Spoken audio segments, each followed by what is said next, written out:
जैन धर्म में नारायण और बलभद्र का स्थान शलाका पुरुषों की श्रेणी में है। नारायण को वासुदेव और बलभद्र को बलदेव भी कहते हैं।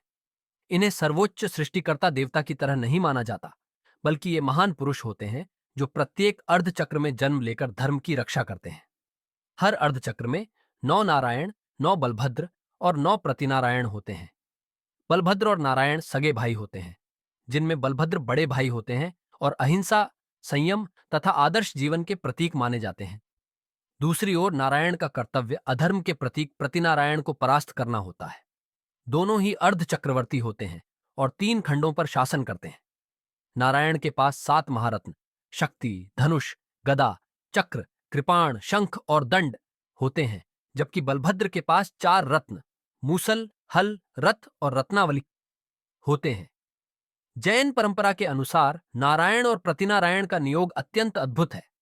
प्रतिनारायण पहले अपने चक्ररत्न से तीनों खंडों को जीतता है और जब उसका सामना नारायण से होता है तो वह युद्ध में अपना चक्र चलाता है, किंतु वह चक्र नारायण की परिक्रमा कर उन्हीं के हाथ में आ जाता है और अंततः उसी चक्र से नारायण प्रतिनारायण का वध करते हैं। प्रतिनारायण मृत्यु के बाद नरक में जाते हैं, किंतु जैन सिद्धांत के अनुसार वे भी भव्य जीव हैं और अंततः मोक्ष को प्राप्त होते हैं। वहीं नारायण के बड़े भाई बलभद्र स्वर्ग अथवा मोक्ष को प्राप्त होते हैं। इस प्रकार धर्म और अधर्म के बीच का यह शाश्वत संघर्ष प्रत्येक युग में चलता रहता है। इस अर्धचक्र के 9 बलभद्र हैं: विजय, अचल, धर्म, सुप्रभ, सुदर्शन, नंदी, नंदिमित्र, राम और पद्म। 9 नारायण हैं: त्रिपृष्ठ, द्विपृष्ठ, स्वयंभू, पुरुषोत्तम, पुरुष सिंह, पुरुष पुंडरीक, पुरुष दत्त, लक्ष्मण और कृष्ण। इनके विरोधी 9 प्रतिनारायण हैं: अश्वग्रीव, तारक, मैरक, मधुकैटभ, निशुंभ, बलि, प्रहरण, रावण और जरासंध। इन सभी का जीवनकाल किसी न किसी तीर्थंकर के शासनकाल से जुड़ा हुआ है। उदाहरण के लिए श्रेयांसनाथ से लेकर धर्मनाथ तक के बीच विजय आदि 5 बलभद्र और उनके भाई नारायण हुए। सुव्रतनाथ और नामीनाथ के काल के बीच राम और लक्ष्मण हुए, जबकि भगवान नेमिनाथ के समय श्री कृष्ण और उनके बड़े भाई बलराम हुए। यही वह बड़ा अंतर है जो जैन धर्म को वैदिक परंपरा से अलग करता है। हिंदू धर्म में राम और कृष्ण को विष्णु के अवतार और सर्वोच्च देवता माना गया है, किंतु जैन धर्म में राम को बलभद्र और लक्ष्मण को नारायण माना गया तथा रावण प्रतिनारायण का वध वास्तव में लक्ष्मण ने किया।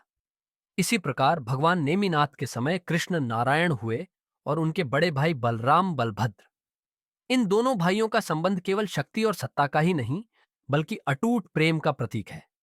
जैन ग्रंथों के अनुसार जब जब नारायण का निधन होता है, तब बलभद्र अपने छोटे भाई की मृतदेह को 6 महीने तक अपने कंधों पर उठाकर पूरे देश में घूमते रहते हैं। ये भावुक प्रसंग जैन परंपरा में उनके अद्वितीय प्रेम और आत्मीयता का जीवंत उदाहरण है। ठीक वैसे ही जैसे राम यानी बलभद्र ने अपने भाई लक्ष्मण नारायण की मृत्यु के बाद उन्हें 6 महीने तक उठाए रखा, और बलराम बलभद्र ने श्री कृष्ण नारायण की मृत्यु के पश्चात उनके शरीर को 6 महीने तक उठाकर रखा। यह प्रसंग स्पष्ट करता है कि जैन परंपरा में बलभद्र और नारायण का प्रेम केवल सांसारिक नहीं, बल्कि आध्यात्मिक ऊंचाई का प्रतीक है। आरंभिक 8 बलभद्र अंततः मोक्ष गए और 9वें बलभद्र ब्रह्मलोक पहुंचे। इस प्रकार जैन आगम के अनुसार सभी बलभद्र, नारायण और प्रतिनारायण भव्य जीव हैं और वे निश्चित रूप से मोक्षगामी होते हैं।